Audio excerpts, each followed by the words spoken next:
I am Twisted. That is Tennessee flat better. Got you a little off guard with that. We changed that up today. I did that last minute. What's up, guys? We want to jump on here, do our normal Thursday night live Q&A over here. And we kind of decided, hey, let's talk about why it's good to come to Prime versus why it's bad not to come to Prime. So, like I always say, do your research, find out what's best for you. Tennessee, you want to kick it off with the good or the bad first? Let's kick it off with the good. All right, what you got for us? You come here to the school, and then after you get your CDL, you have a job. So, job securement. So, pretty much after your test, you kind of have a job lined up waiting for you. Also, one of the things that comes to my mind really quick is the newer equipment, the newer trailers, the newer trucks. That all the trucks don't look exactly the same. Some places you go and every truck is the same color. Like, I don't know how people find their trucks out there in the parking lot. What else you got, Tennessee? I love that when my head just goes blank. Well, you have a lot of them running around your house most of the time. We got some kind of policy. Oh, yeah, you can carry your pets with you. So we have the pet and the rider policy. The passenger policy. 3 heartbeats. 3 heartbeats. Let's see. So you can take your wife or your girlfriend with you over the road, right? Yep. And you can take your kid or kids or your spouse and a pet or your spouse and a kid. Yeah. And the terminals, I think that it's very important to have as many terminals and drop yards across the U.S. that we do here at Prime. Like the terminal, the Millennium, basketball court, pool tables, movie theater. I mean, we have great stuff there. Washers and dryers, all kinds of stuff. It's a big company. I feel like there's a lot of contracts that are at Prime that keeps us running because we have a lot of good contracts. We have a high, what's it called? Whenever you don't have many accidents and you're getting your freight there without it getting stolen, safety records kind of stuff. Yeah, we could use that. Performance. And we are highly rewarded for the job that we do, whether it be the nice Prime rings, the jackets they give us, the patches they give us, the stickers for the truck they give us. Like, we are really appreciated here. One of the biggest thing that most people don't talk about when coming to Prime is the fact that there are one of their number one concerns. Number one is safety. Tennessee, it's icy out there, man. The wind's blowing like 70, 80 miles an hour gusts. It's snowing, snow's deeper than your hood. We want you to keep on running. What you gonna do? No load is worth my life. No load's worth your life. Now, how do you do that? How do you tell your fleet manager that you're not running freight right now because the weather's too bad? I pretty much simply just tell them, hey, the weather's bad or the wind's blowing Mach 30 and I'm not going to go nowhere until it's safe. Okay, so they gave you that willpower to make that decision whether or not it was safe or not.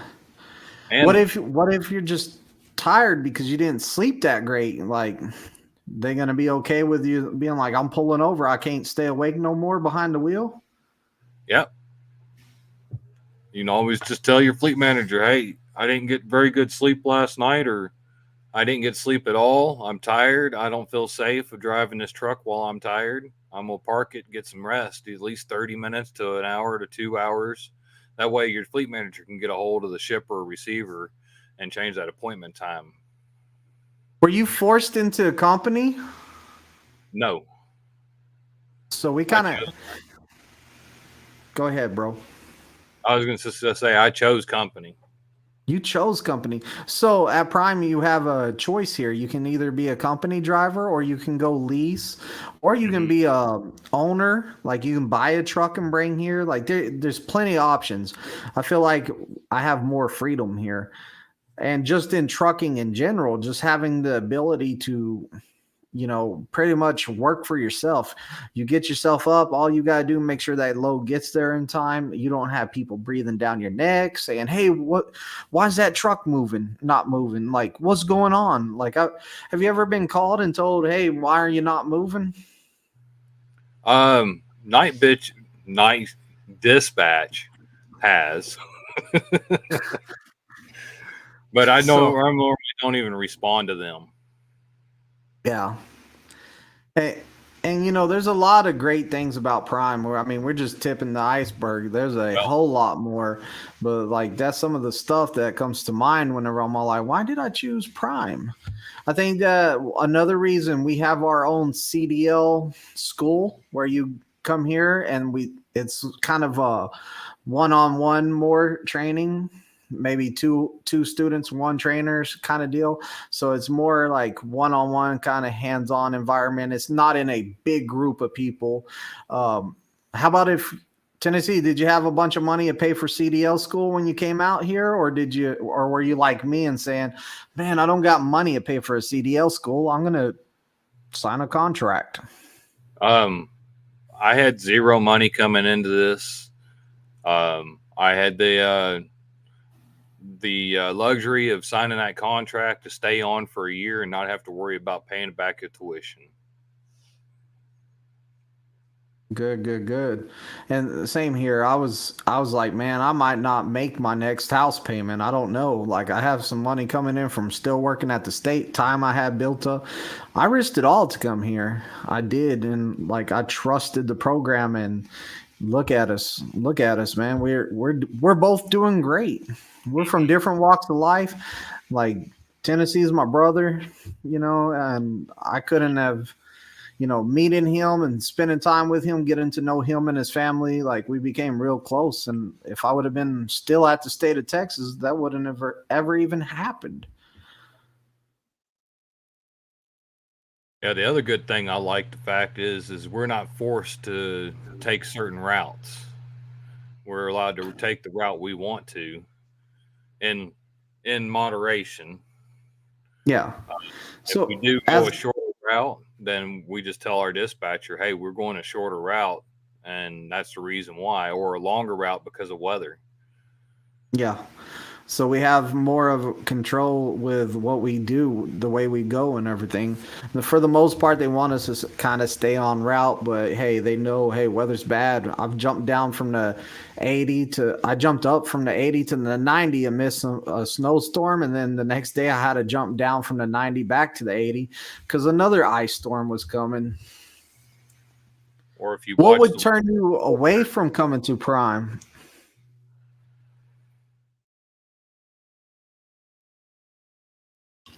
what would turn me away from coming to Prime? Yeah. I don't know. That's a hard question for me to answer. One thing that I see that people are kind of like on the fence about coming to Prime is the manual transmission. We're at that automatics. See, Now we do I've have. got restriction. Go ahead, bro.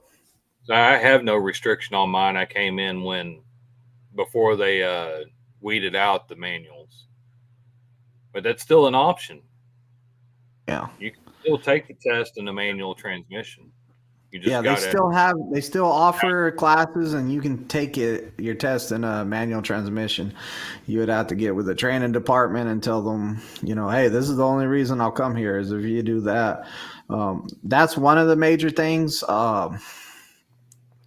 Some people don't like the mega carriers. They feel like they're getting ripped off by mega carriers. Mega carriers are taking advantage of you. You can make so much money other places, and You know that with those jobs that pay more, a lot of these smaller companies that will pay you more to run freight, there's a risk involved there, because all it takes is like them to get too many violations, them to get too many tickets or accidents, and you know the cost of their insurance goes up and they have to close the doors, and then you're sitting there without a job. Now, you know, I'm not saying that a mega carrier cannot go down, because I've seen mega carriers close down and it's unfortunate, but I think that your job's more secure with kind of a mega carrier, especially right now, because you know the mega carriers have contracts with companies. They're kind of locked into some freight. What else would be a negative, Tennessee?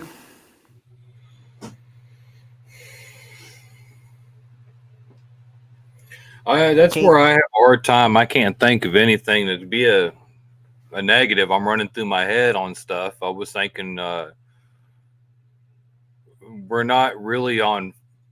We can refuse a load even as a company driver. We can't do it as too often as lease op, but we can still refuse a load. So we're not forced dispatch. So that's a plus. well, on that refusing loads, a lease op can refuse loads, but if a lease op refuses too many loads, Prime will terminate their contract. I've seen it happen before, so be careful with turning down all these loads. Hey, I'm lease, I don't got to do that load. I can just turn it down. I have a buddy of mine that's just called me the other night. He's all like, "Hey, I'm trying to come back to Prime, but my fleet manager said no." I said, "Well, why did he say no? Did you have any accidents while you were here? Get any tickets, anything like that?" He said, "No." I said, "Well, what did he say?" He said that I refused too many loads when I was working there. And I said, "Well, how many loads did you refuse a month?" He said, "About 3 a month." I was like, "Whoa, that's too much. You shouldn't be refusing that many loads." I do see one downside to the flatbed side is that we don't do a whole lot of heavy hauls. So we do them, but how many do we do? We don't do heavy hauls at all. Oh, at all? I thought At you all. said we don't do many heavy No, hauls. we don't do heavy hauls at all. I hardly see any permitted loads on flatbed side at all for heavy, for overweight. Now we've got several. We do some of them, but they're pushed out to them special lease operators that have been here with Prime for a long time on flatbed side. The same with the wide loads too. But as me, I would never get one. I need a overweight, wide load, over length, anything like that. So Would you want those though? I Would would they love. pay more? As a company driver, it wouldn't, but on lease side, it probably would. I might get a little added to it because of the fact that it is a little more dangerous than a normal load. So You kind of would just like to do it mainly for the experience of doing it, right? right.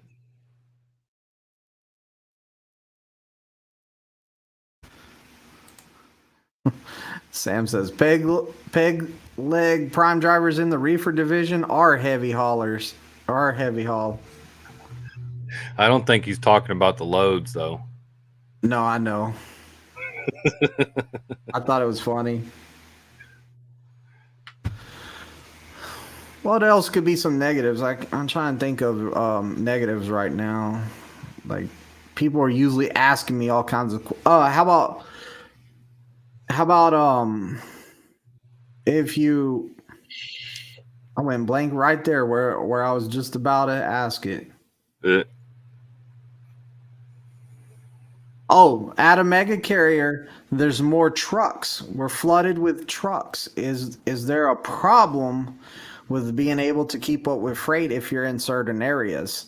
Like if you have a whole bunch of trucks in, like say Prime's big in Florida, like if you have a bunch of trucks down there, is it going to be harder for you to get that one load out of there? Tennessee? As for flatbed, we don't pull much out of Florida. We've got probably maybe two at tops that I've heard of coming out of Florida.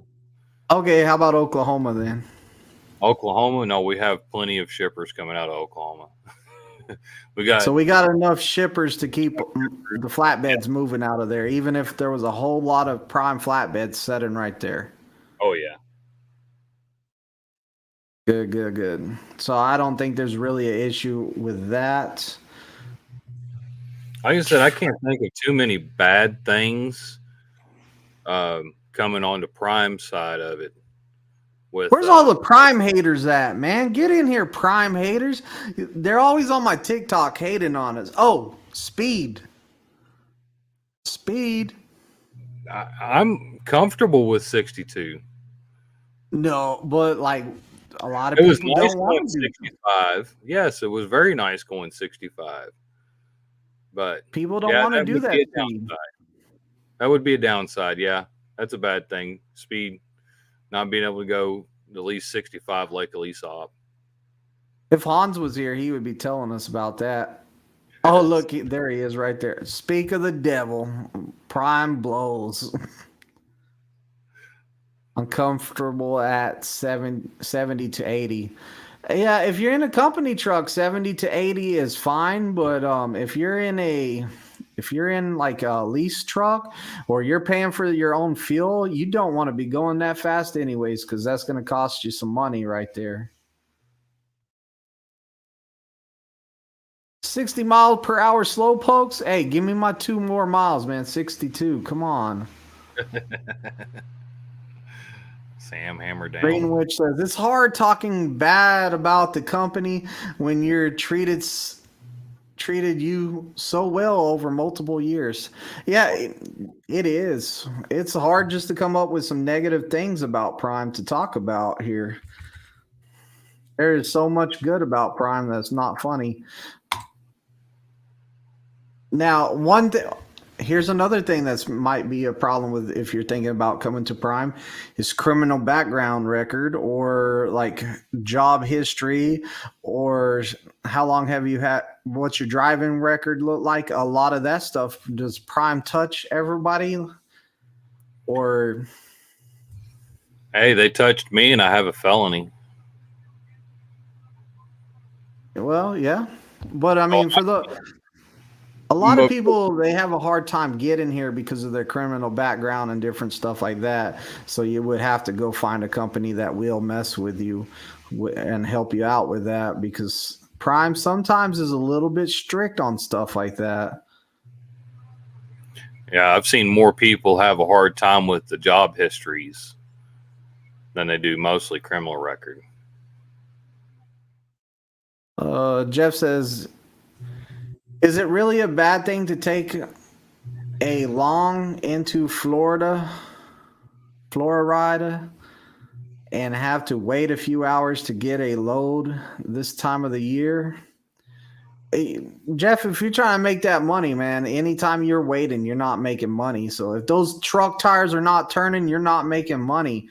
So it's not good when you're not moving, man. Waiting on the law, load and everything. You might have to eat them miles and go into Georgia to get that load. Especially and Big Bob yeah, you might have to deadhead out like Tennessee says. Big Bob says they are a good training school. That's all I will say about that. 59 miles per hour. Winter, summer, spring, and fall. See, Greenwich, he knows how to save some fuel. Like he found what's best for his truck, getting him the best fuel mileage, and he's running it.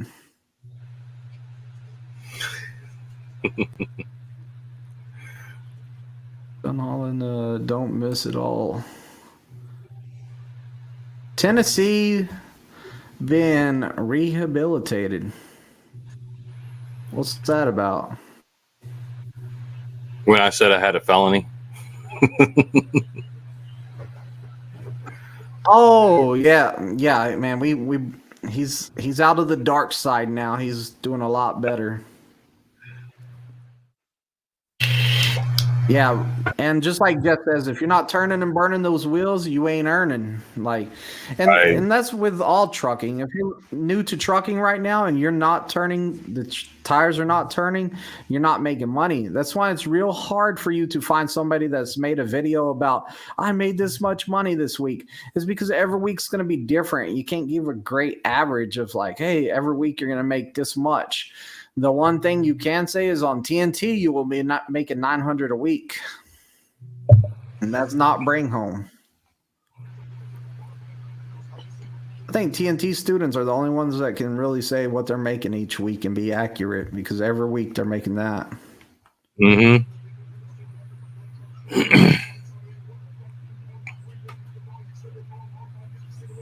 Pegleg says, okay, does Prime hold it against you in a court? If so, I have something to yell out. That's a Discord joke from the other night. But you know, guys, whenever it comes down to it, like if you're looking at the difference between like a mega carrier and a trucking school, what you're gonna have to do is you're gonna have to come up with some money to pay for your CDL school. And I was doing some research here lately, and whenever I was looking it up before I came out here to trucking, it was like $5,000 to get your CDL through a CDL school. Man, times have changed. It's now $8,000 to go through a CDL school in some areas. Like that's a lot of money. You're gonna have to take out a loan on your car. You're gonna have to do something to get that money to pay for it. And then at the end of the day, does it have a guaranteed job at the end of it? Tennessee, is it pretty hard to get a job if you just have a CDL and you're just running company to company? Hey, I have this, hire me. Some jobs require 2 to 5 years, especially on flatbed. 2 to 5 years. Mm-hmm. So yeah, it would be pretty hard sometimes. So it's not like, man, I got my CDL, I get to work at any trucking company. About the best you can do is probably a local grain job, grain elevator, moving grain from one elevator to the next. Even some of them, I know the one that I worked for out in Osborne, Kansas, you had to have your CDL for 2 years before you could drive for them. Yeah. Greenwich says, when you see that higher speed gets you nothing more than stress, you'll understand. Juan says, fast driving in the fog on, I can't ever say it, pass in Washington State led to an 18 car and 12 semi accident. So, yeah, man, driving too fast on, especially in the fog and stuff like that, it's going to cause a major accident.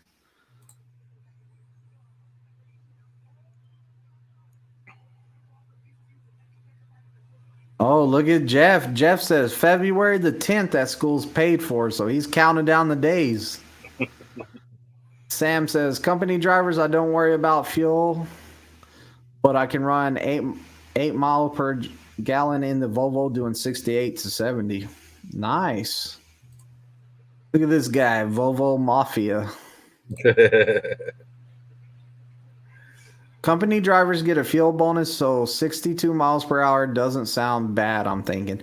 You know, and if you would slow it down even less than that 62 miles per hour, like if I drive my truck at 60 miles per hour, I get really good fuel mileage, I've found over the years of me being in it. Especially when you got students driving it always at 58, you get a heck of a fuel bonus then. Troy says, are there any other companies that offer so many classes and opportunities to grow like Prime does? Tennessee? I've heard Swift has a class. CRST just closed down their school. So, and then there's one other, I can't remember the other one's name. Yeah, so there are other mega carriers and companies that have classes for you. I'm sure that there's a lot of great other trucking companies out there that's going to give you the same skills and stuff as Prime. So I'm not saying Prime's the only company out there, but Prime Inc. is in my opinion, has been great to me the entire time. Like, I'm biased. I work here and I've been nothing but successful here, and I just keep getting better every year. Tennessee, how you feel every year you getting better? Oh yeah, I feel like every year I'm getting better.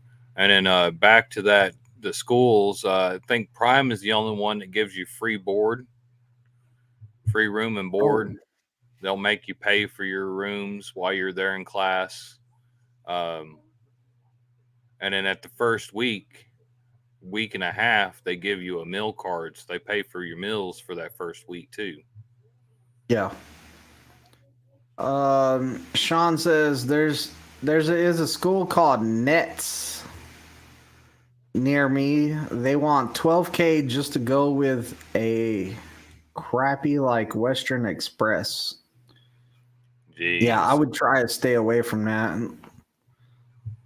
Like these CDL schools, they like to group y'all in like a classroom and have y'all study books and stuff like that.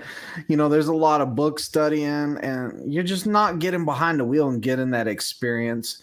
And they're trying to find any company that will hire you because they know that they're going to do the bare minimum with you, and they're going to see, you know, it really doesn't reflect on the quality they put out. It's kind of how it is. Here at Prime, you're going to be on these fleets, in these trucks here at Prime. Whatever you do is going to reflect on your trainer, and, you know, we're the ones to blame.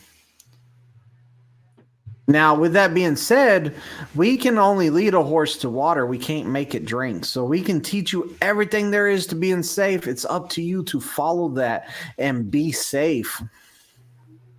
Oh yeah. Wilson has a school very similar to Prime. I don't know how similar it is. Oh, by the way, Oh yeah. we got Mr. Trifecta in the house. Congratulations, man, on getting that trifecta. Kiersey, she made it happen for you, and like, man, congratulations. X says, just come to Prime. There's no debt. When you see how many people having trouble backing in parking spots, and you see us Prime drivers just alley dock that MF in there and close the curtains. Yeah, man. And you know, like, you can't really blame the person backing in out there. It's that they just weren't taught correctly. You know, they're trying to learn it on their own and they're having trouble.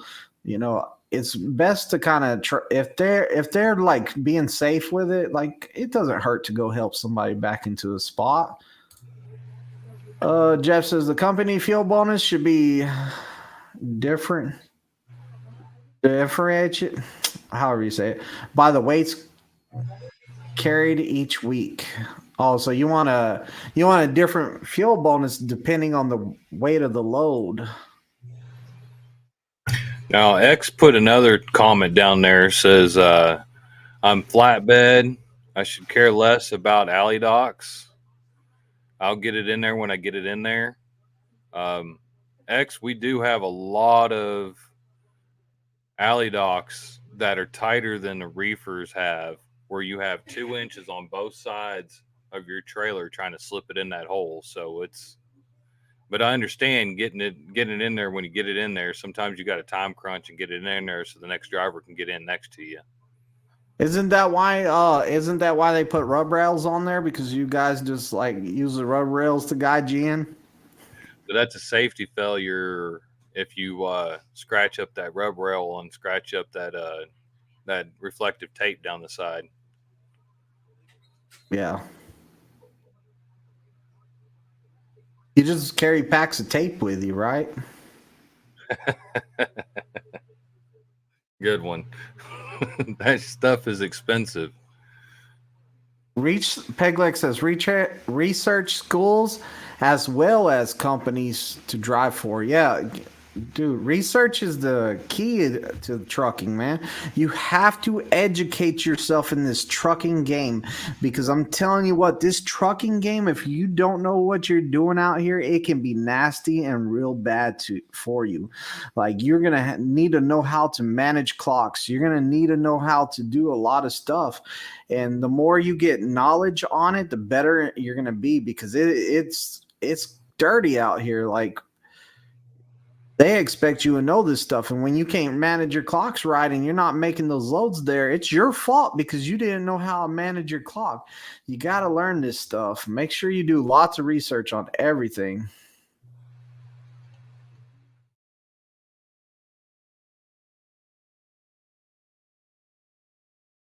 Jeff says, Twisted taught me to back, so I'm good. That's right, Jeff.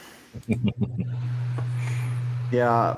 Jeff was a pretty good student, man. I seen him not too long ago. I was going into EcoShred and he was coming out in his personal car and or maybe he was going in and I was coming out. I can't remember, but he was parking his car over there. Jeff's put a lot of hard work into this and he's put everything into this. You know, he lives in his truck, like straight up lives in his truck. If I remember right, he got rid of his apartment and everything, and he put it all into this. Look at this guy dropping FBG into the comments. I see you. So if you join the channel membership, you will be able to put comments or emojis like that into the chat. We made that one for Jeff and Tennessee because they're always putting it in there. So, you know, they got their own emoji now. I had to make it for them. Pegleg says, for backing into a hole, put some... Never mind. Gotta read that before Maybe you should have dropped super chat. Oh, that's wrong. Weasel says, my school cost $6,000, 32 chapter book, 32 quizzes, 50 hours behind the wheel, job placement, manual or automatic. Man, now, $6,000. Job placement guaranteed. Yeah, I guess so. Job placement, it says in manual or automatic. Now, like, man, where are you guys coming up with $6,000 to pay these schools? Like, really, where are y'all coming up with this $6,000? I would really like to know, man. Like, whenever I came trucking, there was no way I could come up with that kind of money. I was struggling to keep my house at the time I came out here. Lost me at 32 quizzes. Yeah, you know, in these trucking schools, I've been doing research in these trucking schools, and they like to have all these quizzes and different stuff. It's a lot of book work. It's a whole bunch of book work.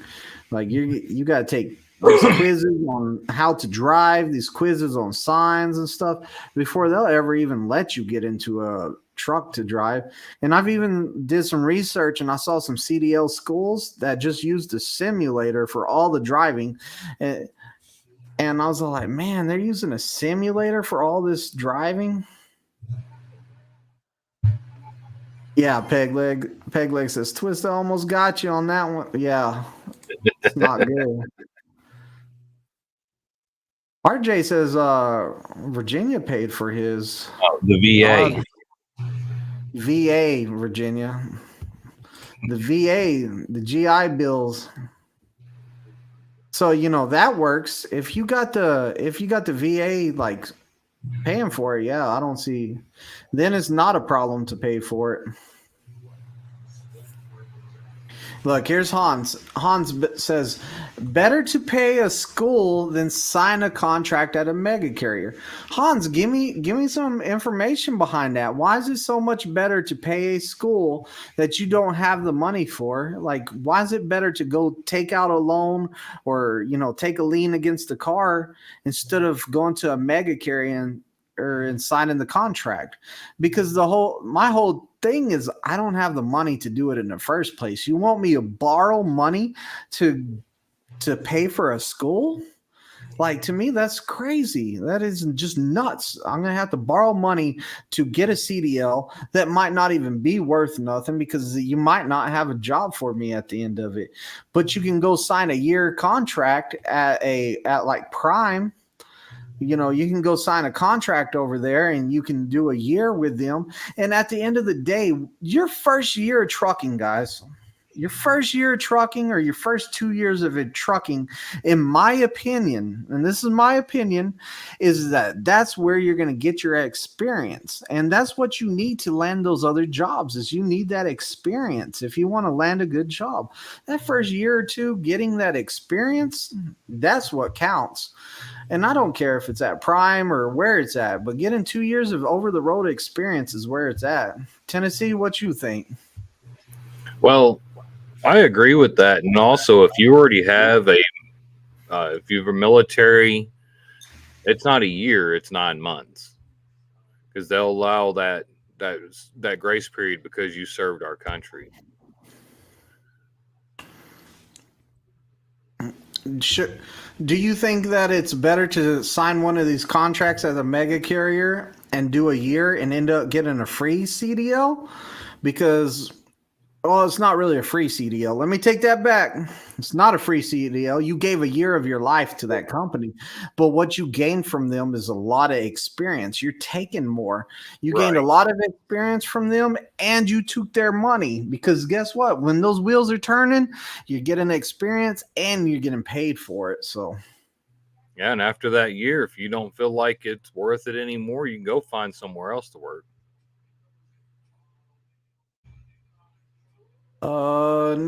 Jeff says, my school's paid for come February the 10th, because that's when my contract is up, and 1 year goes fast when you turn and burn and earning. So, you know, and that contract, that year does fly by. Before you know it, it's over with. It's like it begins and ends. It's 1 year from the day you take your CDL test. So you take your CDL test, boom, your year starts. You got to go all the way through TNT, which takes about 2 months. Once you're done with that, boom, you're into your own truck. So you're only going to be in your own truck for 8 months, because you already did 2 months during TNT. So it flies by. Tennessee, do you remember how long your year took? It didn't take very long at all. Took about a year, right? Yeah, it took about a year, but it didn't feel like that. Nah, it flies by. RJ said, I agree with Hans. If you don't like the company or your fleet manager, you can switch. You can't switch. You could have a miserable experience and quit that company anyways. When you quit the company, you still got to pay the money back, just like a school. So I've seen a big influx of people coming to Prime just so they didn't have to pay the money up front. They get their CDL and they quit, and then they pay it back some other time. But, you know, you're right, though.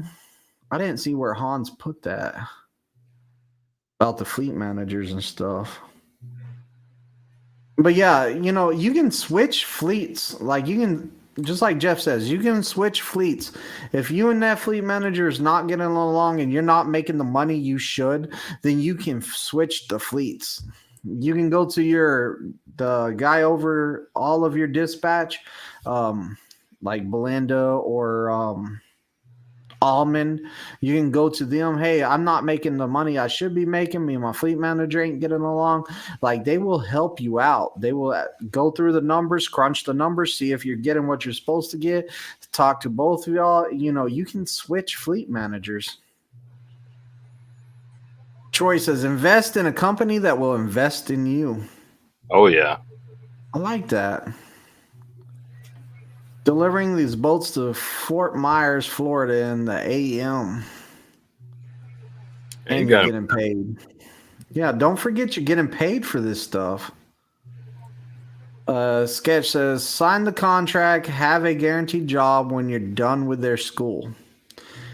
That's my main point right there, man. You sign that contract, you're guaranteed a job, and you can't go wrong with that. You can't go wrong with having a job lined up right when you pass your test. Like, freaking awesome.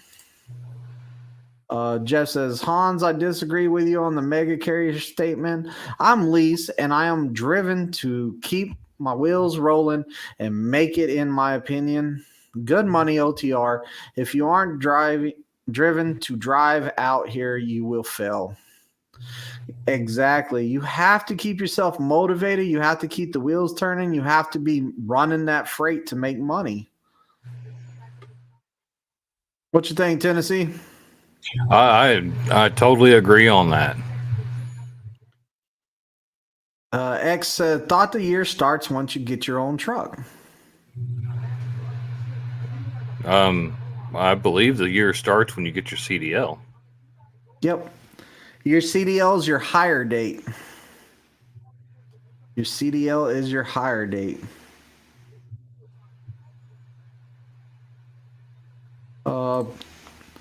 Han says, my personal opinion is mega carriers use these new drivers to get a CDL because Prime or some other mega carrier won't hire experienced drivers. You know, and I kind of see where you're coming with this. The mega carriers will hire seasoned drivers. It's just that it's more of, hey, let's give most of the places we have room for people. Let's fill those seats with people needing an opportunity in trucking. An experienced driver already has a CDL. He can go anywhere. A brand new person looking to come to this industry, let's get him in the class to get him making his own money. And at the end of the day, at Prime, we hire people straight out of other CDL schools. And what we're finding out, like what I'm seeing, what I feel like's going on, Tennessee, and I might be wrong, is I feel that we're getting people that don't know nothing about nothing whenever it comes to backing and driving. How's your experience with CDL holders, Tennessee? Yeah, I'm the same way. I've got some students that, like my student currently now, has no experience at all. And he's doing good, but he's still struggling, just like a normal person would if they don't have an experience. But no, your experience with CDL holders, like how'd you do with a CDL holder? I've had some that come out of that class and get them out on the pad and try to do what we normally do with CDL holders, and they can't do it. Can't do it. And that's an experienced driver right there, or an experienced person that's already passed the test. Like Prime has to give you send you through the program like you're brand new, trying to get you up to speed. Yep, there's somebody else. Starts as soon as you pass your CDL test. Exactly. Prime should do a charity boxing match between the dispatcher and the driver.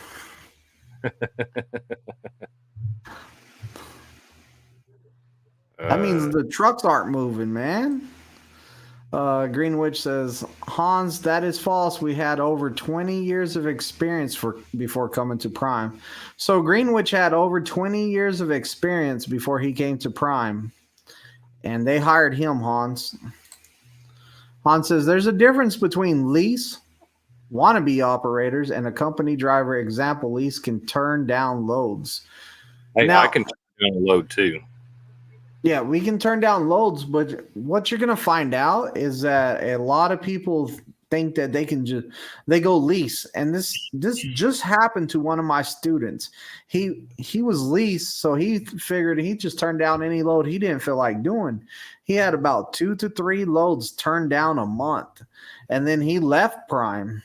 And now he's trying to come back. They will not hire him for turning down too many loads. There was also a guy not too long ago. He was all over Facebook, mad.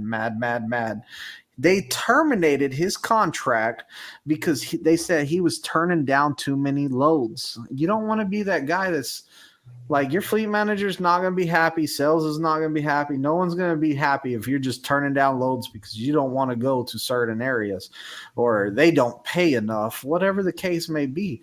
You know, you got to trust in your fleet manager. There's communication there. What is better? This is what my trainer taught me whenever I was new, and I just remembered it right now. Instead of turning down a load, instead of hitting the reject button on a load, it is better to get a hold of your fleet manager and give him the reason why you can't do that load and let your fleet manager remove that load from your truck because it does not count as you refuse the load. Always, if you can't do a load, get with the fleet manager, that open communication, and get it fixed. Don't just hit that reject button like reject. You know, like if you're going to reject a load, you need a good reason to reject a load. I cannot stress that enough. Troy Allen says, I'm a fireman. The city I worked for just had a police officer quit shortly after finishing the academy, and they just sent her a bill for over $29,000. She had signed a contract. Woo. That's an expensive police school.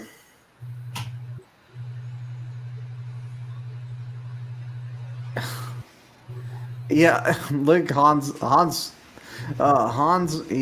no wannabe, bro. He's the owner up, and that truck is paid off. Come correct, son. Come correct. Oh, bam, Hans. What now? Congratulations to Greenwich.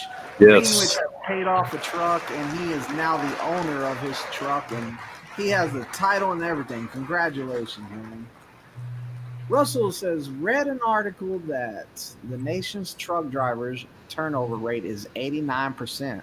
Personally, I'd rather do the contract, learn my craft from a company with good history, then decide where to go next.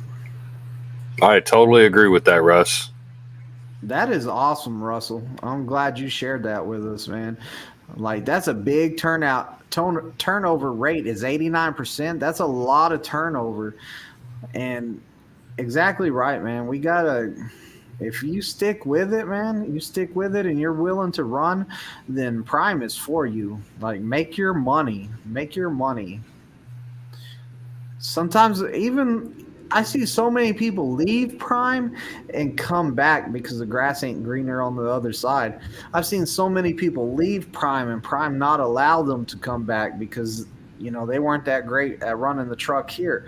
And when they left, they realized, man, I had it made at Prime. These other companies are not as good. RJ says, a lot of experienced drivers, too, don't want to drive for a mega. Once you find a company that is small enough to call you by name, when you call in, it's a great feeling. Oh, yeah. Call in? You gotta come to work, man. What you talking about? Call in. Jeff says, experienced drivers don't want to come to Prime because they don't have enough safe driving, and so Prime makes them do TNT. Jeff, it really depends on the amount of experience you have, whether or not they'll make you do TNT. If you come here with a lot of years driving a truck, like 5 years or whatever, they're not going to have you do TNT. If you come here with less than a year experience, maybe less than 2 years, they might make you do TNT. Hans, most accidents are caused by drivers less than 1 year experience. Hans, I don't know where you get your information from, man, but you want to know who I see flipped over the most in the wintertime is those owner-op super truckers, man. Those guys with no names on their trailers. You see them flipped over left and right because they're going too fast. What was it? Tennessee, we were just talking about this guy with the boom on the back of his truck. We were talking about him in the parking lot before we left. Going 30 miles an hour to a 10-mile-an-hour turn. Yeah, turning too fast, man. Like a lot of you experienced drivers start messing up because they start getting lax and they start forgetting the basics of driving. They turn too fast, they're going too fast. Just a lot of stuff adds up to being really unsafe. Troy says, I'm a CDL holder and would definitely welcome training on the pad. Local lowboy work just doesn't cut it, and I know it. That sounds like for you, Tennessee. What you say about that? Yeah, if that's what he prefers to come work on the pad, get a little bit more experience with different type of trailer. I know lowboy is it's still stretched out there. It's lower to the ground. You still got clearance issues, but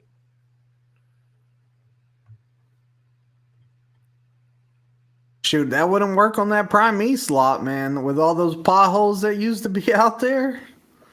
yeah, not out there.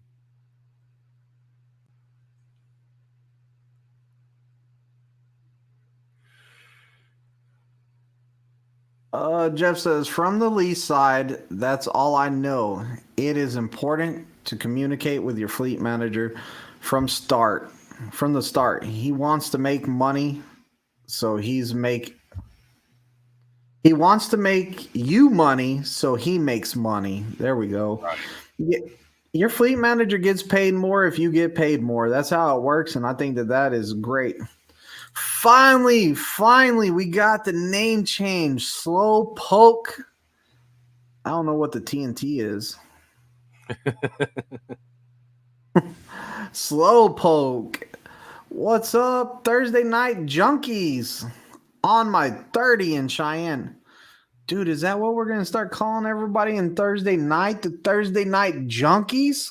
Get in their fix of trucking entertainment, hardlining the questions, and we got the answers flowing into the veins. Like the name change, by the way. Try to ask my fleet manager during your conversation if there is anything you can do for them. Run hard, that's what he's going to tell you. Russell Greenwich, be flexing now. When you're the best, it ain't bragging. Right. Yeah, when you're the best, it ain't bragging. Pegleg says, did orientation at Swift in 2002, and they said company turnover was 110%. Man, what is up? We got 28 people in here and we got 11 likes, man. Somebody hit that like button. Let's try to get that thing up to what? Tennessee? 17. 17 likes in here. And we're going to have words from Pegleg because he always gets us those likes. You ready? Watch the like button because it's going to start clicking as soon as I play it. Hey, everybody. Hit that like button. Borrow my leg to smash that ding-dong bell. Oh, and if you ain't subscribed, go ahead and subscribe too. I love that comment. That comment was perfect timing. See the thumbs up in the leg? Bang.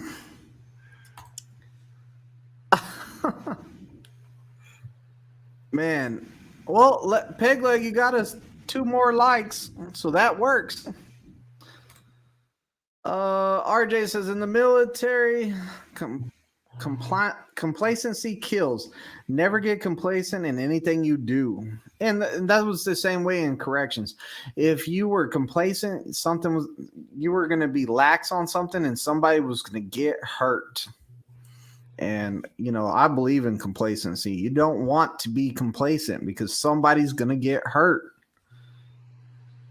Troy says, if Twisted is willing to teach me on the pad, I'm willing to teach him how to read big words. That's what I'm talking about. That's a trade-off right there. Dude, it's the little words too, honestly, man. I have to reread stuff over and over and over. It doesn't stick here. What you looking at? What you looking at? What you laughing at, Tennessee? You think that's funny?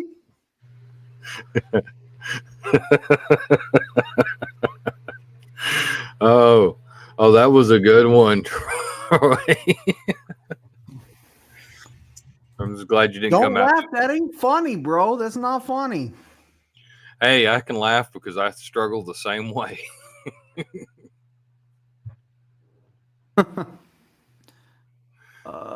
Oh, look. TNT's trucking and transportation.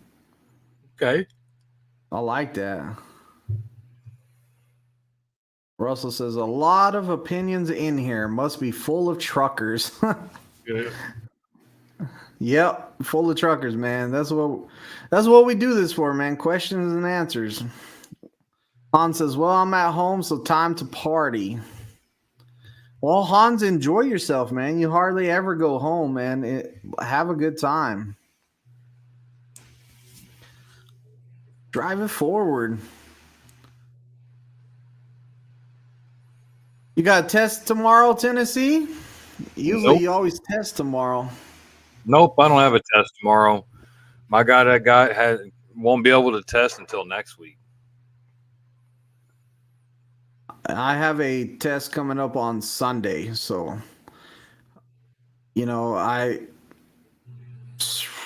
people get sick and we almost have to get COVID tested and everything.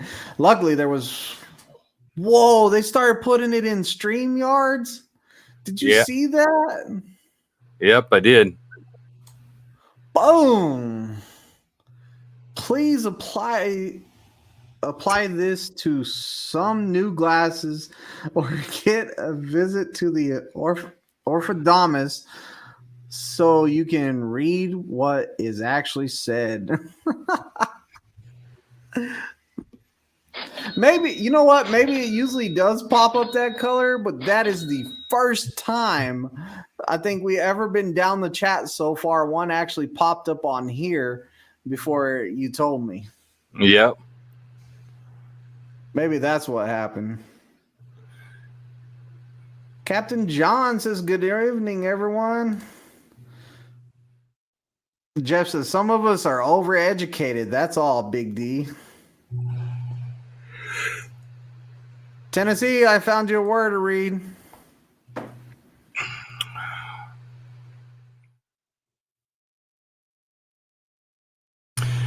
Yep, that's actually in a movie and a song, so. You gonna sing it? Yeah, I can't even say the word to begin with, so.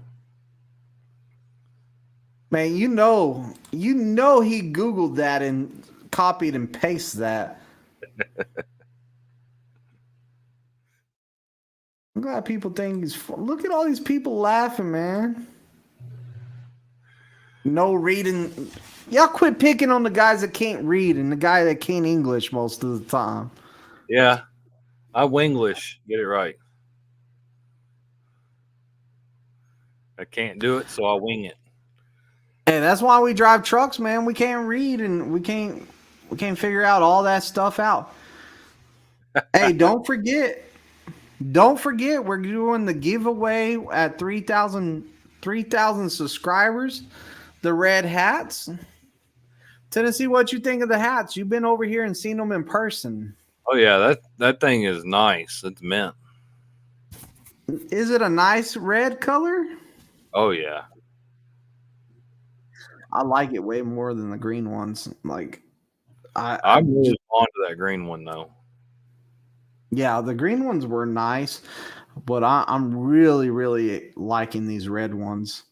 What is the subscriber count? This thing doesn't say it on it, does it? Look, No. I'll check the subscriber count.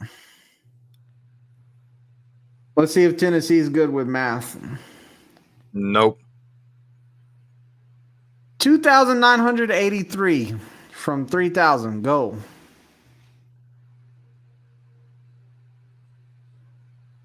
$18 more? 17 more? Oh, you said 3? Yeah, 17 more. 17 more? Yeah.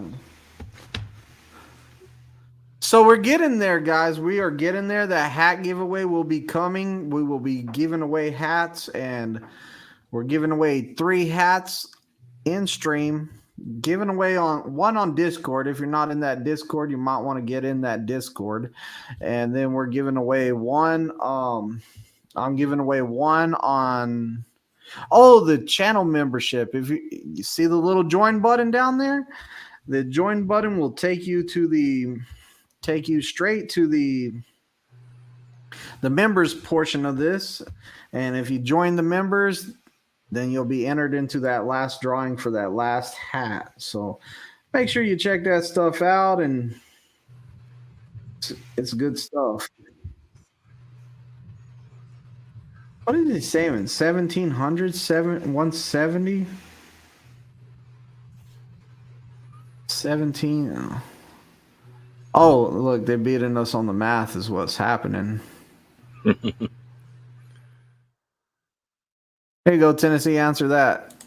As soon as I hit 800 subscribers, right now I'm at 239 last time I checked earlier today, and I'm going to check again.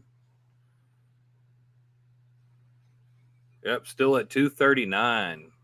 So as soon as I hit that 800 subscriber count, then be looking forward to seeing them hoodies out there. You got a video coming out tonight, if I'm not mistaken. Yep, it's going to premiere 9 o'clock after this live's over. So soon as the live ends, we're giving everyone enough time to pop some popcorn too. Don't forget. Oh yeah, I love to buy one of those hats. You know, the only problem with buying the hats is like, if you're buying a hat, it's pretty much in person, because I'm like that mailing stuff, me having to go to the post office and stuff like that, you know, that stuff's for the birds. I don't like going to the post office. Red ain't my color. Han fed my green hat to his dog. It was very nice of him to do. Jeff says, I'm going to be in Springfield tomorrow. I know Tennessee won't be on the pad, but I hope to run into Twisted. I'm going on a tire load tomorrow. I will be gone. If I'm at the pad, I'm not going to be getting to the pad till about probably 1 p.m., noon to 1 p.m. And then I got to do backing with my guy and stuff like that. So sometime around then, I will be getting there. Oh, Tennessee says he'll be at the pad. Yeah, tomorrow's Friday. Yeah, but he said he's going to be there afternoon. So I don't know if I'll be there or not. Hopefully I am. Oh, yeah, Tennessee don't work afternoon. He barely makes it to 10 o'clock anymore.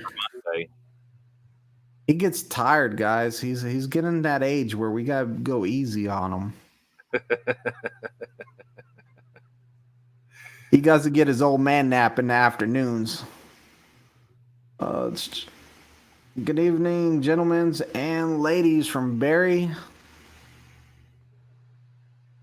Jeff says, what's the requirements for being a PSD trainer? 2 years, and then it's safe driving record. It's on time deliveries. It's critical events. You know, all that good stuff. You have to have certain fuel mileage, a whole bunch of stuff like that. Logs, make sure your logs are perfect. Russell says, do you drive nighttime when your fog light's on, or only when it's foggy at night? Only whenever it's foggy at night. I cannot stand the people that drive with the bright lights on and the fog lights. I don't even like. I'm pretty much. I'm like this.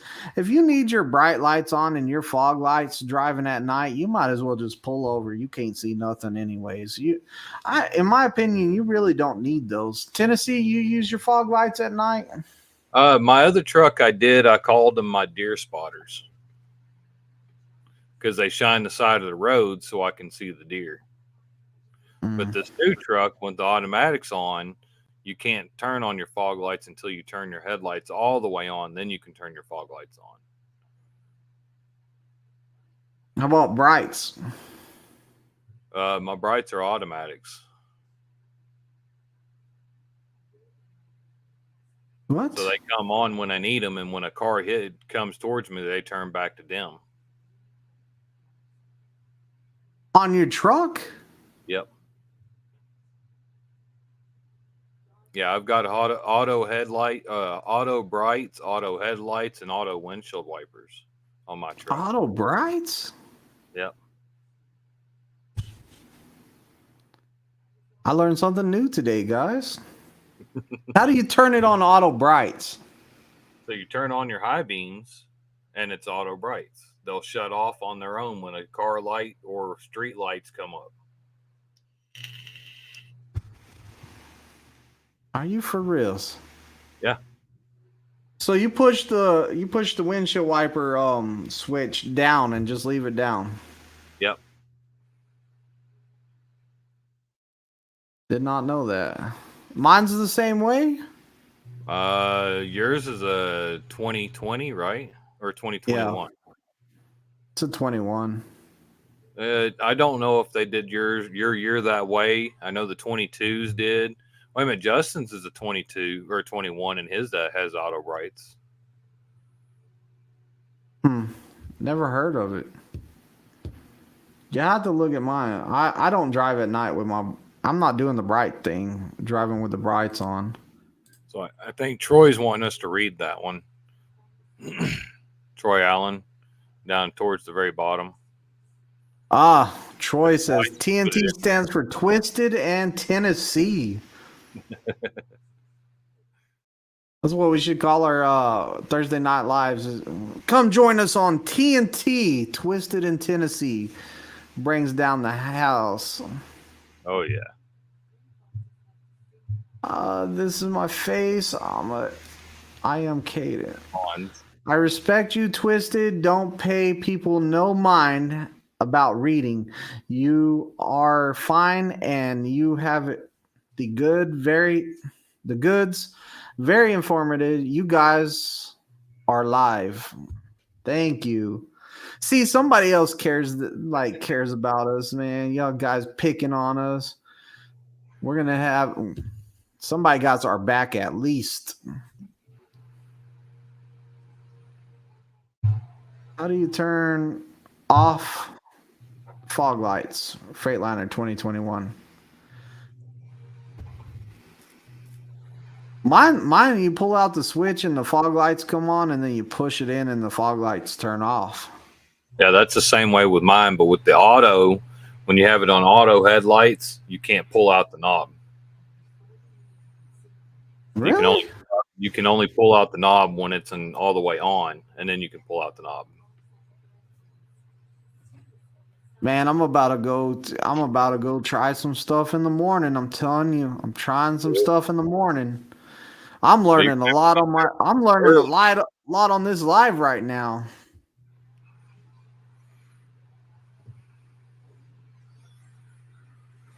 On your Freightliner ? My 2020 doesn't have that. Yeah, mine's a 2020, but it's the new body style of the 21. So it might have been the 22s that come out with the autos. Han says, no fog lights on my truck. Yeah, and, Prime put those fog lights in for us. That's another advantage about coming to Prime. Back to the topic of the video.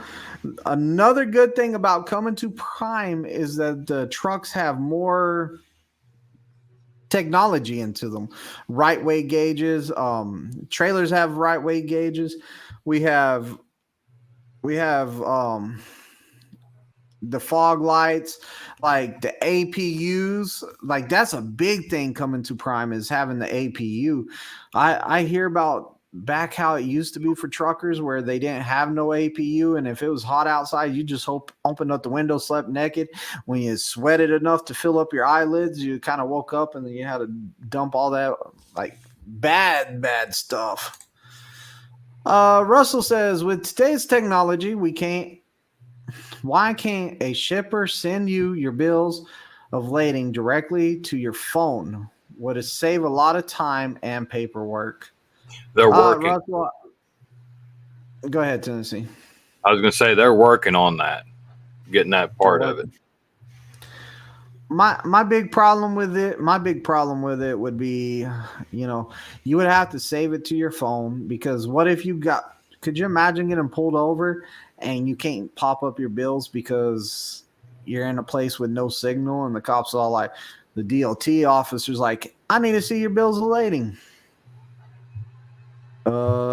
Can't show them to you. Plus, with all the technology nowadays, like, people can change numbers on stuff. It'd be like deleting stuff, pasting it. Now, they would also have to send it to your shipper or your receiver, like a copy of it, so you didn't even have to mess with it there. That's the only way I could see it working out. Those LED lights are bright. Yeah, those LED lights are not playing around. They are super bright. That's why my glasses have an anti-glare on them for driving at night. The knob pulls out. Yeah, Jeff, on my truck, your light switch where you turn it all the way over, you can pull that, and it pulls out, turns your fog lights on, and you push it in and turns them off. Russell says they could also send a copy to your carrier. No more live loaded calls. You would still have to do live loaded calls. You would still have to, because what live loaded calls? What'd you say? I said only on reefer side you do live load calls. I'm not hearing your racism over there right now. You just you picked the worst time to speak, man. I was busy. Yeah, I think you would still have to do live loaded calls. The whole point in doing live loaded calls is for them to have you read that stuff off the bills, like read it off the bills, and them ask you about, hey, did you make sure you fixed your weights? What are your weights? A bunch of stuff like that. And now they want you to circle your temperature on there and stuff like that. I mean, I think that we're not getting away from live loaded calls. It would be nice. I don't like live loaded calls. I really don't. Racist.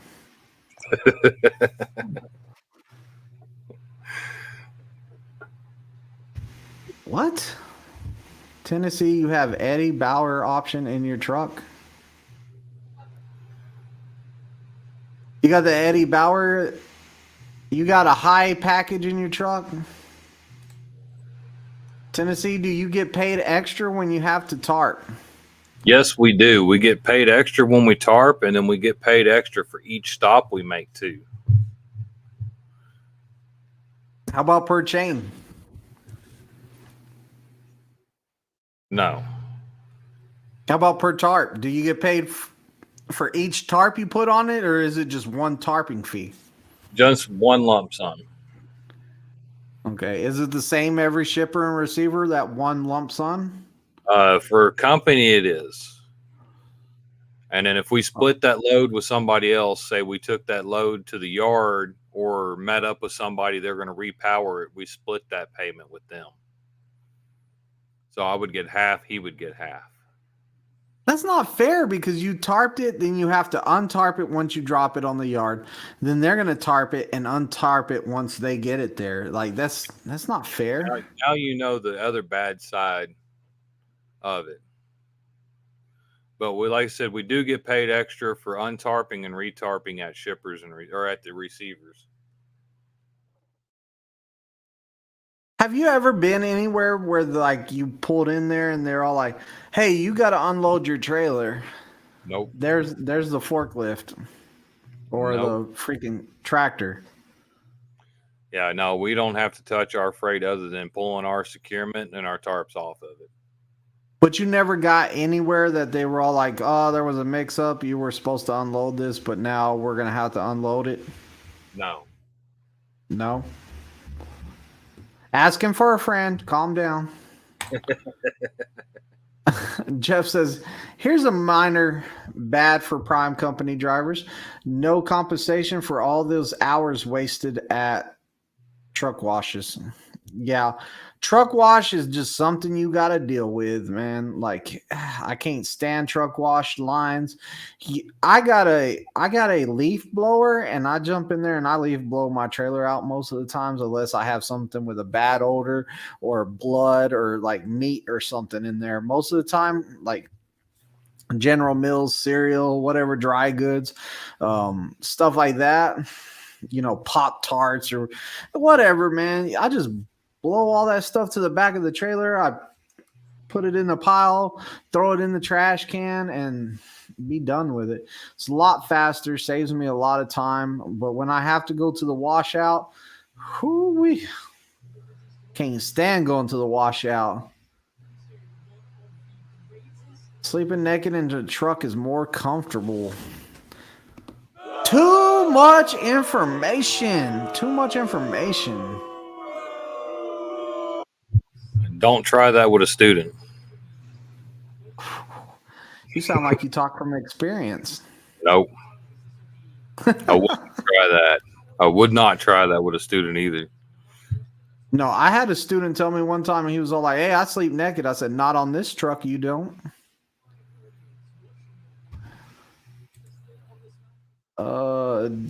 Jeff says, y'all still have to verify the seal and destination, temp, etc. Yep, the seal and the temp.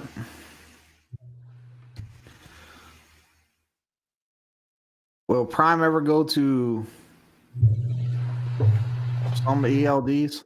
I have no clue what Prime's future is on the ELD. I kind of wish we would get away from this freaking this Qualcomm. This Qualcomm is something else. But the thing is, how much money would it cost to get us on like PeopleNet or something like that? Where, like PeopleNet, you have to have that tablet, and I don't know how much it would cost to buy all those tablets, and then like a lot of people tear stuff up. I just don't know. I don't know. Right now, Qualcomm's what we got. It's kind of slow. It's bulky. It works though. It does work. Juan says, which does Prime make you use their directions to shippers, or is that for company drivers only? Hans, look, it's like this, man. It's trucking is trucking. In trucking, you pretty much, as long as you get that load there on time and you're not super far out of route, they don't care how you get it there unless you're on like a high value that has a designated route that you must take. They're pretty much like, as long as you can get it there in a timely manner, you're good. So I never had a problem with that. Wash them sheets. Yeah, Hans, wash your sheets, bro. Tony Allen says, do flatbedders ever have to deal with lumpers like reefers do? No, we don't. We don't have to pay nobody extra for to unload our trailers. What is it? What is this? Flexing on reefer today? Guys, y'all flexing on reefer today or what? One FBG emoji I make, and all of a sudden, like, it's flexing on reefer time. Must be nice not having to pay lumpers. There, I'll put you something in the chat, Tennessee. That's all for you.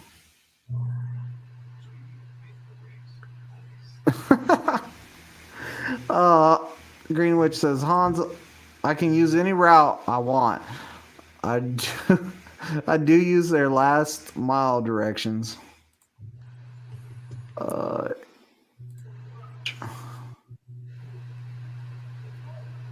Yeah, and Greenwich, you're exactly right. GPS is a recommendation. GPS is a tool, guys. Like, make sure you're doing your route planning, trip planning, stuff like that. GPS will get you so far out there. Now, I've seen GPS say, hey, go around that farmer's house and do a U-turn. Like, don't do that. Don't just follow it blindly like that. How long approximately does it take from the time you call the recruiter to the time you start training? It all depends on you and the recruiter. By the time you hit submit on that application, after you type in COXDJO on that application for your referral, or he's not paying attention, but either one of our driver codes, after you do that and you hit send on it, the phone usually rings and it's a recruiter trying to get a hold of you, if it's during hours, and they're going to ask you, hey, how long do you need? Whenever I first came here, Like it was like super quick. Like that phone rung and they're all like, "You want to be here Monday?" And I'm all like, "Dude, that's only 3 days from now." Like it was that fast. Um, as of right now, it's kind of up in the air about how long it'll take. Class sizes are limited, stuff like that. It's kind of slowed down. Most can't read the atlas. Jeff says, I heard company drivers can go up to 15% extra miles out of route, different routes with no questions asked. I believe that. I've never been told, hey, use this route. I've always went the way I needed to. Hans, yes, that was. I made some new little emojis for the chat. I thought it was kind of funny. Greenwich says, didn't have GPS when I started driving, so I had to know how to read an atlas. It is very good to know how to read a atlas. I'm telling you, it's good stuff. Oh yeah. It'll save you. Being able to go through the back of it and find all the low bridges and stuff like that, weight restriction, it's gonna save you. RJ says, Tennessee, do you ever look at the other skateboarders and judge their securement driving down the road? Yes, I do. And I look at their tarp job too and was like, geez, that person was lazy if it's all flapping in the wind. What a hater. Is there like a flatbed tarp securement award of the year for the nicest tarp loads? No, it's just the bragging rights Bragging rights. and looking good. Okay, also, why do you want to make those tarps not flap in the wind? What's so bad about them flapping in the wind? Because a loose tarp is a screwed tarp. It tears, it rips. It's not good for the next load if it tears or rips. You have to fix that and mend it yourself. So would you rather spend 15, 30 minutes down the road fixing a hole or make it nice and tight and not have to worry about it the next time? Wait. You can patch the tarps? Yep. You do it yourself, or flatbed securement's going to charge you, I think, $90 an hour now. Where's the video on patching a tarp? I want to see that. I haven't had to make one yet. I got Let an me old borrow tarp one of I you. could probably make one out of. I'm gonna go. Like, I'm ready to let your tarp flap in the wind for a while so we can patch a hole in it. Shoot, I want a video like that for my channel. I didn't know you could patch them like that. Oh, yeah. How much does the tarp cost? Like $20? No. Our black one's roughly $260. $260. Now, Jeff could tell us more. He's recent flatbed buying securement, so he could tell us what the blues and the blacks cost now. They were cheaper when I got them. Okay, what if the GPS is not working? Do you guys train people on the Atlas map? Yes. So, like, before you even go on your load, you should know pretty much your route from studying the Atlas, studying the shipper, the location. Google Maps the location, zoom in on it. Know your directions to the place and backwards and reverse. So, like, if GPS does go out, you already know, hey, I'm going down to this highway. I got to look for this sign. I'm going to take that highway down to that highway, to that interstate. It's better to know where you're going. That way, if something like that does happen, you're covered. Right, Tennessee? Oh, yeah. I've got an Atlas in my passenger door. That way it's there if I need it. And I know how to use it. Look at this. Don't trust navigation. Navigo had me to try to enter I-20 off a road where there was no on-ramp today. Yeah, you can't trust those things.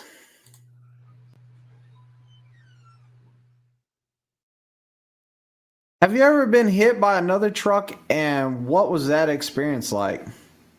Tennessee, you ever been hit by a truck? Oh, I was never hit by another truck. I've been hit by my own truck. I had a student in my truck, and he thought it was in reverse. I thought it was in reverse. He hit the gas, boom, hit me with the deer guard. I was all like, oh, When like was I kind this? of, huh? When was this? This was in Pittston a long, long time ago. Okay, In that's why I Pittston, never heard about it. like he hit me enough to make me like push myself off of it, and I was like, golly, and I was all like, what are you doing, trying to run me over? And So, if we're talking about that, then I've been hit with my door as my student was backing up, turned his wheel all the way, and stomped the gas, and the door hit me. yeah, been there too. That So, happens a lot. I have learned over time, put your hand up to where the truck hits your hand, you know to jump back. Always leave your hand up, because if that truck's coming, bing, jump back. I just put Now, my hand on the fender of the door. as we're driving down the road, my truck's never been hit like that. My truck has been hit in a truck stop. So I was laying in bed, and all of a sudden you just feel the truck boom, and you're all like, oh man, I got hit. And I've been hit more than once. So it's like real quick, out the bed, boom, throw some shoes on, get out, try to make sure the dude ain't trying to leave. I had this truck hit me one time, and it ripped off, like it tore up my headlight, and put a big old gash in my hood, and bent my hood mirror, almost like, didn't really bend my hood mirror, but it like warped it.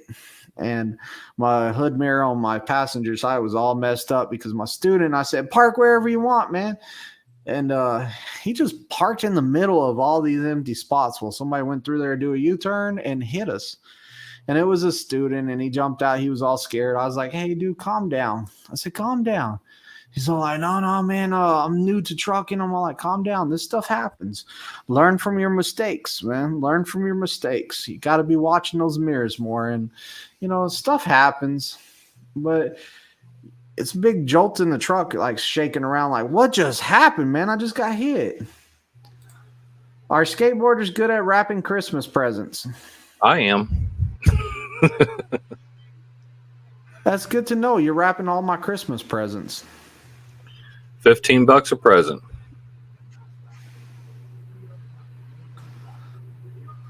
Let's go, Pittston, ready to head out for TNT. What the heck happened? It was not clicking on it. How's it going, everybody from Impossible? Yeah, a good TNT trainer should teach you how to read an atlas. Also, Google reviews. Automatic fail for hitting you. Right? Nah, man, it's all good. The guy, dang, name drop. The guy didn't mean to hit me. Like, he thought he put it in reverse. I heard the transmission shift, and I was walking around the truck to tell him something, and I shouldn't have been so close to it, but I was walking around the front. I was on the passenger side to make sure that he hit his mark just right, and then I walked around to the driver's side to tell him something. He had it in drive, and just boom, complete accident. He felt horrible about it. It didn't break no ribs. He didn't hit me hard enough to do any damage. It kind of just, like, I hit it with my shoulder, and it pushed me back, and I was like, whoa. Do prime drivers wave at each other going down the road? I don't like to, honestly, but I know if I don't wave at somebody, they're going to throw it all over Facebook. I seen Twisted, and he didn't wave to me. It's a nice thing to do.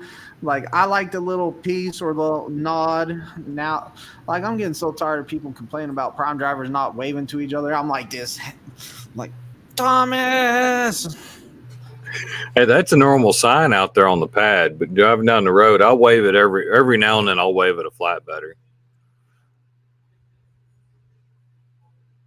What kind of racism is that? What did you say? I've tried waving at reefers, and they look at me like a snob, like I'm the redheaded stepchild.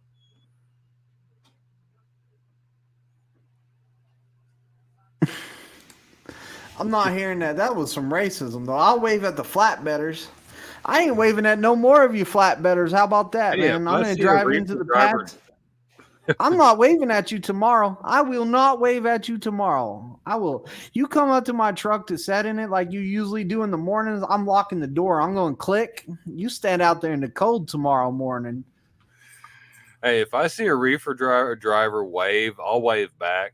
But I quit trying to wave at them. They look at me like that. I mean, it's like, You okay, can't change it now. You already done said. I only wave to the flatbed drivers. I done heard you. driving down the road is what you need to understand is what I said.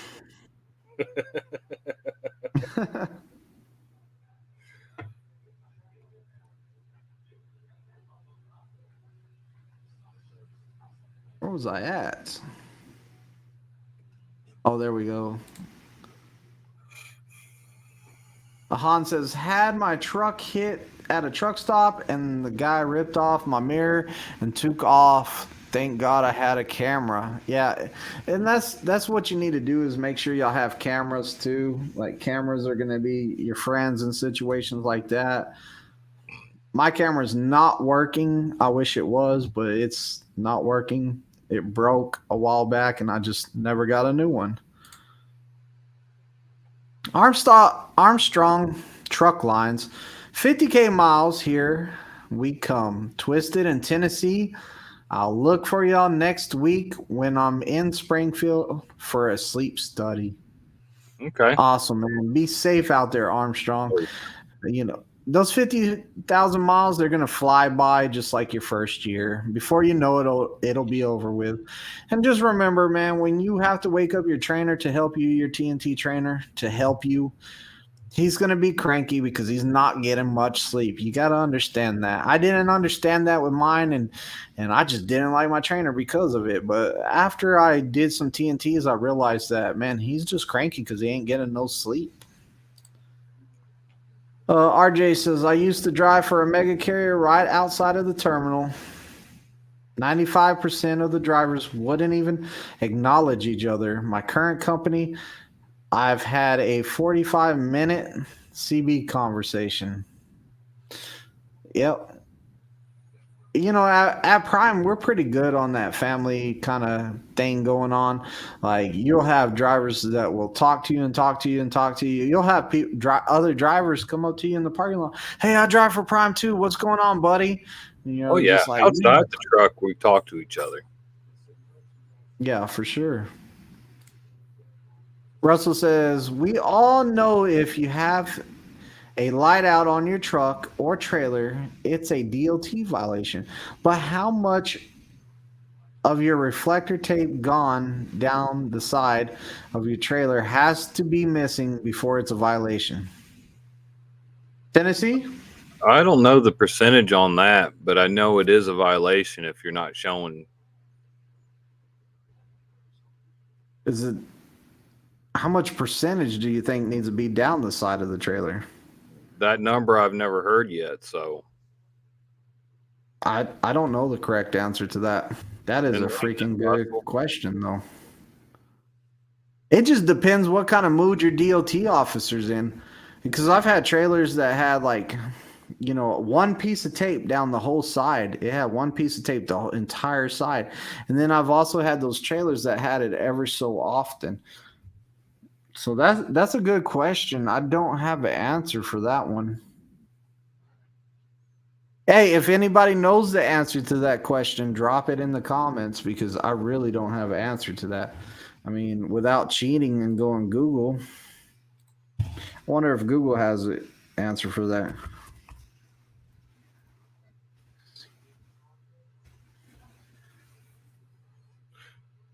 Guilty reflection, reflective tape. surprised Russell hadn't answered that already. Huh? So I'm surprised Russell hadn't answered that already.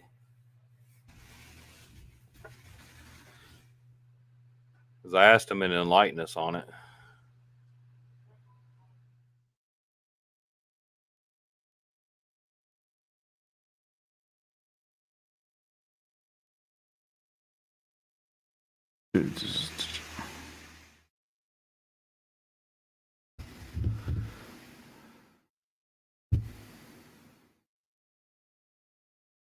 Oh man, you're gonna have to read through all this stuff to figure that out. I'm gonna have to take a look at this later on because it's talking about day and night and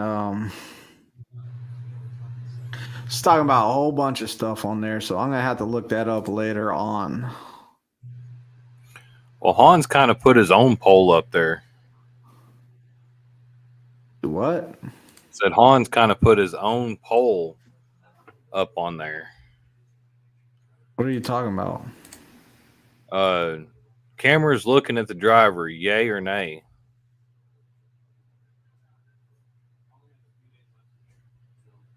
Oh, it was the next comment after the one. Yep. First, this one. How long you been driving for? I've been driving for 6 years. Tennessee, how long? 5.5. Dang, one upper list and a half. 6 years and 3 months. In mine, May 8th. So not even a half. Cameras looking at drivers. I don't like it. Don't like it, but if it happens, it happens. I agree with Greenwich's answer.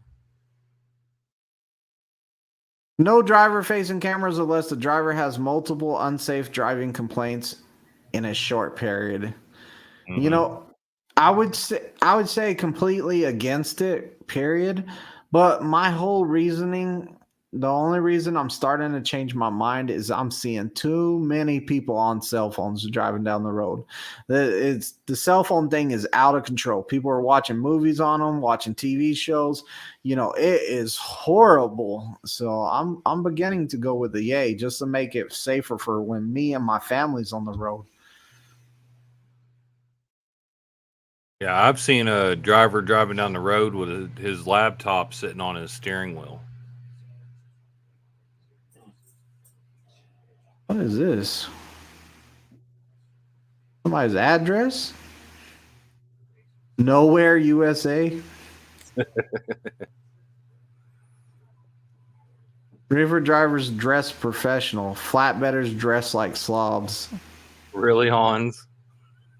Those flatbedders are always dirty, aren't they? Are you Always saying dirty. pajamas are professional? Do what? Say that again. I'm just going off what Hans always says. What do you say?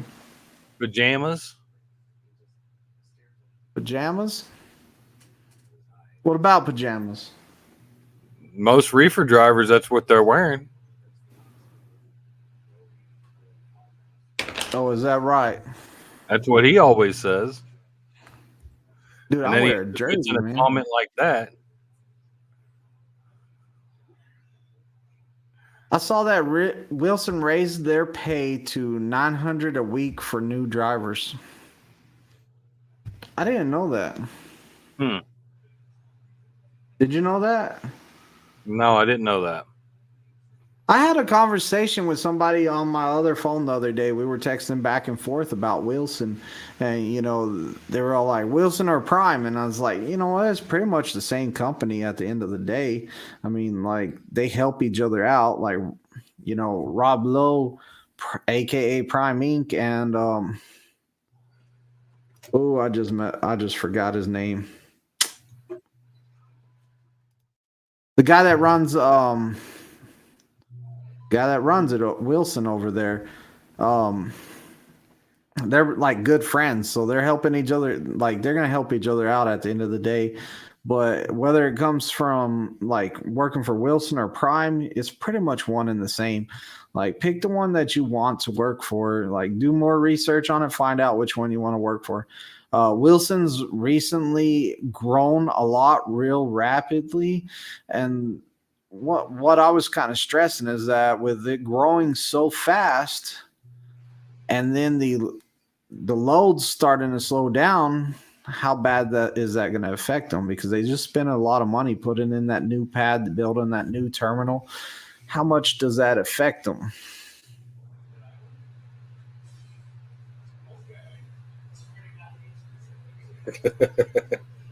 Truck and Trailer missed a whole live. Trucking and Trailer, where you been at, man? Yeah, you missed almost the whole live. I gotta watch the time because I know Tennessee has a video coming out, and I'm not gonna miss it. I'll watch it premiere. Jeff says, I would have watched the TV show while driving, but I just gotta have a show on while I'm eating a sandwich. Troy Allen says, twisted flashing lights are gonna give someone a seizure.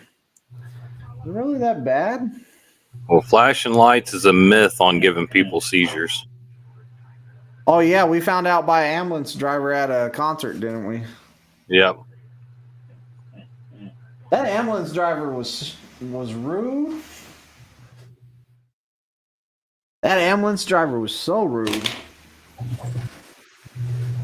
It's kind of a cool effect. I thought she was rude anyways. Oh yeah, I did too. Impossible says given a $10,000 bonus for longevity 5 years. What? Huh. Who's given a $10,000 bonus for longevity for 5 years? We need to go get some longevity bonus, Tennessee. We're working for the wrong company, man.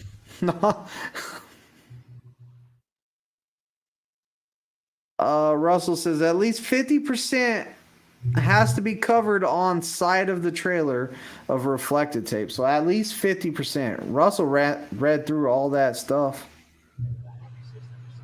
I appreciate that, Russell. See it like it's such a lot of stuff on here that I was looking at. Like it starts out with trucks exceeding 10,000 pounds and over 80 inches wide must mark the trailer with 2-inch wide DOT C2 reflect. Like I was like, man, I'm not reading all this. Like no. Oh, Wilson's giving $10,000 bonuses for longevity. That's what. Man, what's up with this? I'm writing a letter to the safety meeting tomorrow morning. Was actually helping a prime driver re-tarp his load at Lamar, Colorado for the first week out here on his own. Oh, hey, that was super nice of you, man. Oh yeah. It's good to help the new guys out. Like, I believe in that. What part of Tennessee you from? Just outside Nashville is where I'm from. Hendersonville, Tennessee.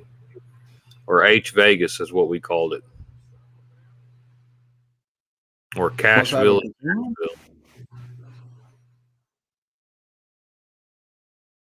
Impossible. Since I have been getting my ducks in a row to go to Prime, I've been bombarded with all these truck ads. Yeah, and that's going to happen. Even after you get here, you're going to be getting emails for trucking companies that are looking to get you, like all kinds of stuff. But don't forget to drop that driver code out up there on that application if you don't mind. That's what really helps the channel out. Or you can drop Tennessee Flatbedder on there, whichever one. Just don't leave it blank. If you have another YouTuber that you love, then put them on there. Just don't leave it blank. You could be helping somebody that helped you out. Jeff says, bad. Maybe next year when all the drivers who drive through Christmas, New Year's, and don't win a prize end up not driving that period next year. Yeah. I'm just thankful that they're going to do something like for us. You know, that says a lot. Hendersonville and Goodlettsville. Cool. Oh, that one. Yeah. So you live right around from where I'm from. Dang, man. Y'all could have been kicking it when y'all were growing up or something. But yeah, once you get your CDL, you get all these truck companies calling you and emailing you. It's like they're all buddy, and they're all like, "Oh, you got a CDL? Start sending them some flyers and stuff."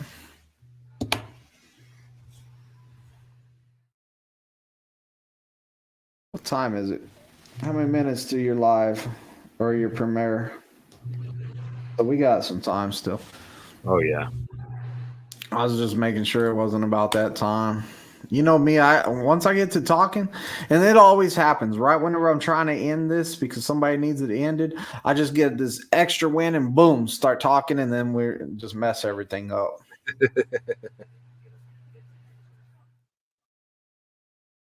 Whoa. Man, we should have did that view for a little while. That's actually a good view tonight. I got my camera nice and centered tonight. I'd say so.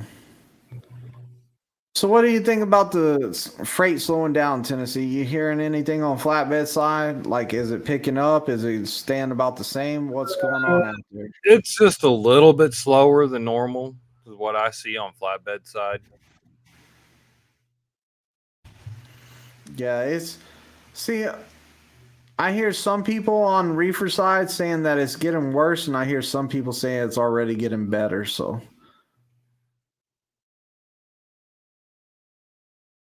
what a burger. So did you see? So did you see that they're putting one up across from on the corner of Glenstone and Kearney? Yeah, have you seen it? The building's already up. Yeah, I seen it today because I had to actually go down Kearney to go home because they had stopped traffic on after exit 80 on 44. What happened? They're doing road construction. Oh, just road construction? Yeah, and then but the big sign right before exit 80 said stop traffic, and I was like, yeah, I ain't messing with that today.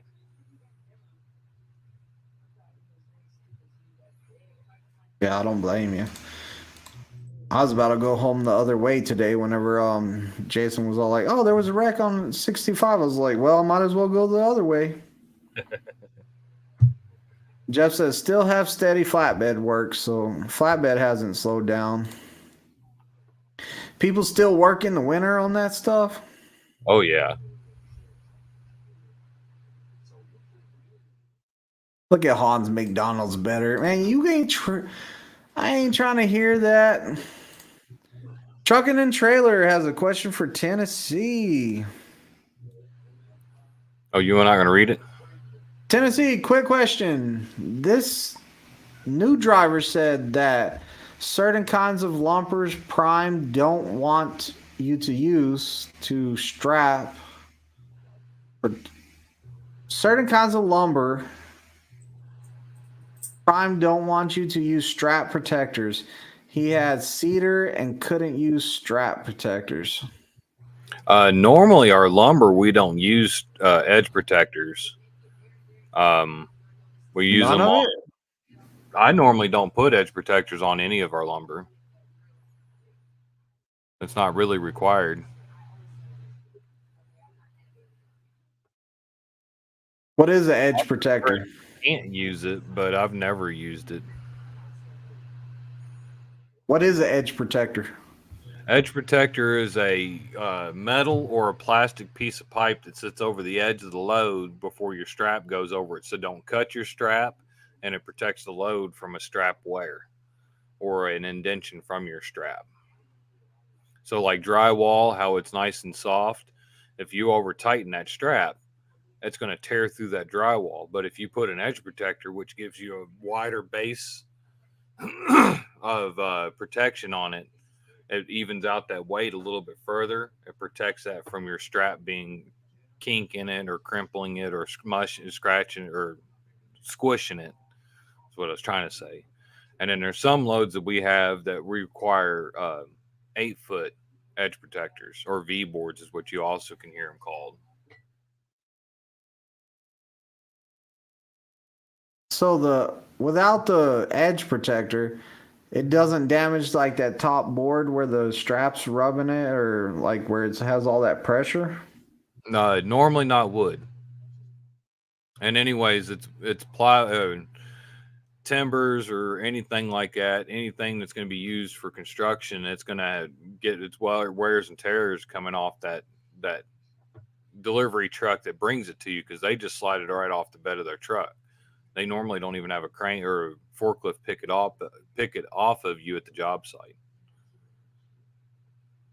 So they just like what, knock it off on the ground like big pile pickup sticks everywhere? Mm-hmm. Really? Yeah. But they usually have wow. that, so they'll slide it to the end. You've seen those YouTube videos of people backing up real quick and the load sliding off and then drive off. Some of them places unload their stuff exactly like that. Oh, really? Mm-hmm.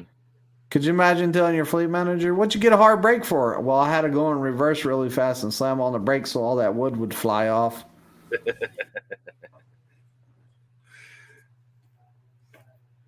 Hans says, Tennessee's a real star of the show. Twist is just a sidekick.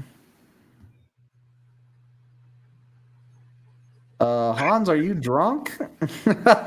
He says, no. He said, Hans, are you drunk?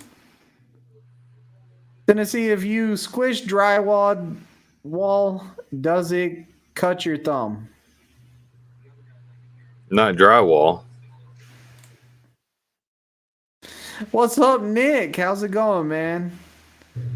Nick, you were late to the show. Tennessee, how long does it take to pop a bag of popcorn? 5 minutes? About that, yeah. Well, you're in the kitchen, man. You can't go look. I don't have any popcorn. How do you not have no popcorn? It's not a normal thing we eat in this house. Twisted, if it wasn't for the occasional fire attack, how long would your beard be now? It would be probably down to here. Like, it would be way longer than it is now. I think it's about from my chin all the way down. I think it's about a foot right now. I think. But anyways, guys, we're going to jump off of here because we want to go pop some popcorn. I figure it takes about 5 minutes to pop some popcorn. I'm going to go use the bathroom. I'm going to be able to sit down and enjoy Tennessee Flatbedder's new content that he just put out. So, you know, we appreciate everyone stopping by. It was a fun live tonight. Tennessee, did you have a great time? Oh, I had a blast. Had a blast. And if everyone just sits here in this room, it will shoot you straight over. It will shoot you straight over to look, we're getting out of here before the things are coming in.